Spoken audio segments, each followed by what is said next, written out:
nga tensionet ndërkombëtare tek pozicionimi i Shqipërisë. Për këtë situatë do të analizojmë me ekspertin e çështjeve ndërkombëtare dhe politike, Nuha Oroshi, për të kuptuar pasojat dhe rreziqet e situatës globale dhe rajonale. Në planin ndërkombëtar, Donald Trump paralajmëroi NATO dhe aleatët e Bashkimit Evropian se do të keni punën keq nëse nuk ndihmoni për të garantuar në lundrimin e ngushticës së Hormuzit, duke përfshirë edhe Kinën në këtë proces strategjik për naftën botërore. Nga ana tjetër, Gjermania tregoi rezervë për përfshirjen në përshkallëzim ushtarak, duke sinjalizuar ndarje brenda kampit perëndimor. Çfarë nuk kuptojnë këto tensione dhe si ndryshon balanca e forcave në lindjen e mesme? Ndërkaq, tek ne, kryeministri Edi Rama paralajmëroi se parlamenti do të shpallë Iranin në organizatë kriminale, ndërsa në Mans jetojnë mujahedinët që mund të rrisin tensionin me Teheranin. Pse ky vendim pikërisht tani dhe si lidhet takimin e Pse ky vendim pikërisht tani dhe si lidhet me takimin e Ramës me ambasadoren amerikane? Gjermania reagoi gjithashtu pas debatit për dosjen Balluku. Sa ndikojnë këto zhvillime në marrëdhëniet me Bashkimin Evropian në procesin e integrimit evropian dhe stabilitetin rajonal? Për të gjitha këto, ndiq një intervistë me Nuha Oroshin që do t'jap analizën e plotë dhe perspektivën e tij si ekspert për këtë ngjarje. Presidenti amerikan Donald Trump ka kërkuar nga vendet e NATO-s dhe aleatët e Bashkimit Evropian që të kontribuojnë ushtarakisht për të garantuar ngushticën e Hormuzit. Madje ai ka paralajmëruar aleatët e NATO-s se do ta kenë punën keq nëse nuk ndihmojnë SBA-n për garantimin e ngushticës së Hormuzit.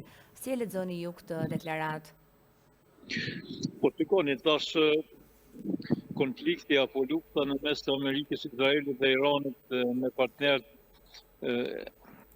është një konflikt që do të zgjasë, por që edhe NATO dhe shtetet që bëjnë pjesë në NATO, ata janë duke menduar veprimin e tyre dhe mendoj që shumë shpejt ata do të gjenden për krah Shtetit Bashkuar të Amerikës dhe Donald Trumpit, por ende i kanë disa probleme të brendshme të shtetit të tyre që duhen kohë për të zgjidhur dhe të hyjnë në veprim. Trump ka kërkuar gjithashtu që edhe Kina të përfshihet në sigurimin strategjik për naftën botërore. Apo shohim një përpjekje të SBA-s për të ndarë përgjegjësinë globale të sigurisë me Pekinin, apo kemi hyrë në një rivalitet të ri gjeopolitik që po zhvendoset edhe në lindjen e mesme?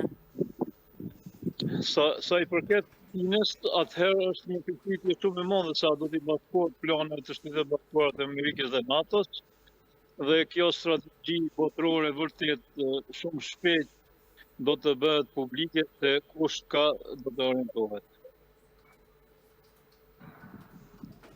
Ndërkohë, Gjermania është shfaqur mjaft e rezervuar përballë përfshirjes në një konflikt të drejtë-për-drejtë me Iranin, duke sinjalizuar se Berlini nuk dëshiron të bëhet pjesë e një përshkallëzimi ushtarak. A tregon kjo një ndarje brenda kampit perëndimor për mënyrën se si duhet menaxhuar kjo krizë? Unë mendoj se nuk ka ndarje, por Gjermania zakonisht nuk është dalë gjithmonë e para që t'i prind procese për shkak të rrethonave historike, por që Gjermanët presin që shtetet e tjera të Evropës të prind procesin dhe këta t'i bashkangjiten. Unë mendoj se Gjermania do të jetë pjesë e opozimit ushtarak të NATO dhe të Shtetit Bashkuar të Amerikës, por asaj i vjen kohë dhe gjithmonë nuk prind e para, por i bashkangjitet karbonit. Parlamenti i Shqipërisë do të miratojë një rezolut që e shpall Iranin në organizatë kriminale. Sa i rëndësishëm është ky pozicionim për një vend të vogël si Shqipëria në një konflikt kaq të ndërlikuar gjeopolitik? Unë mendoj se kjo është një veprim më i mirë që e ka bërë Parlamenti shqiptar ndonjëherë, por ky veprim duhet të realizohet në praktikë. Unë mendoj që edhe Parlamenti i Kosovës faktikisht në këtë muaj është i bllokuar, ta kishte realizuar një deklaratë të tillë që bashkangjitet që Irani është një grup terrorist, sepse fakti është fakt dhe grupet terroriste politike në Iran janë duke shkatërruar gjithmonë. Nga ana tjetër, në Mans janë strehuar prej vitesh antarë të mujahedinët e popullit të Iranit. A mund të rrisë ky vendim tensioni me Teheranin dhe a duhet të ndihen të shqetësuar banorët e zonës?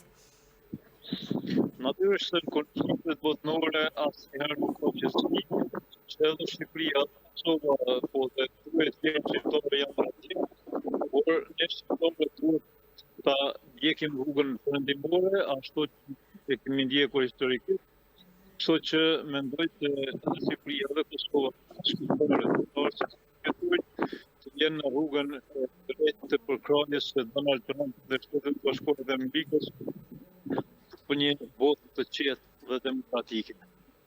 Rendimi i kryeministit Edi Rama për këtë rezolut erdhi menjëherë pas një takimi me ambasadorin amerikan në Greqi e konsideruar si afërt me Donald Trump. A mund të shihet kjo si pjesë e një koordinimi më të gjerë me Shtetet e Bashkuara të Amerikës?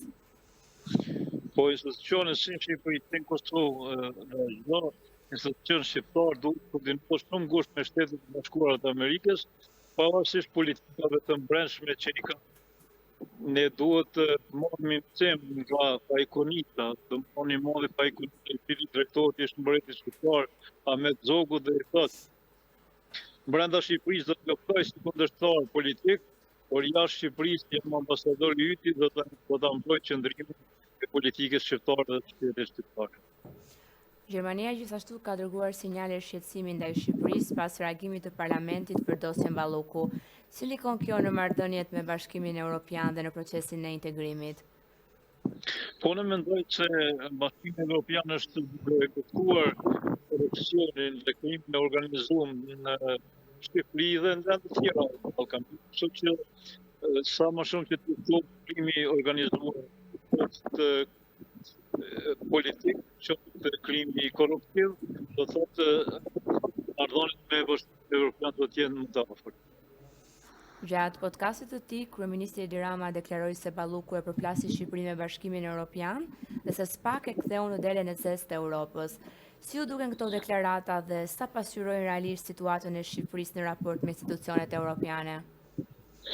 Po shikoni, SPAK-u ka bërë një punë e mirë, shumë të mirë, pavarësisht se nuk i punon politikës në Shqipëri, kështu që SPAK-u duhet ta vazhdojë punën e vet. Drejtësia ka anën e vet, ndërsa politika ka të vetën.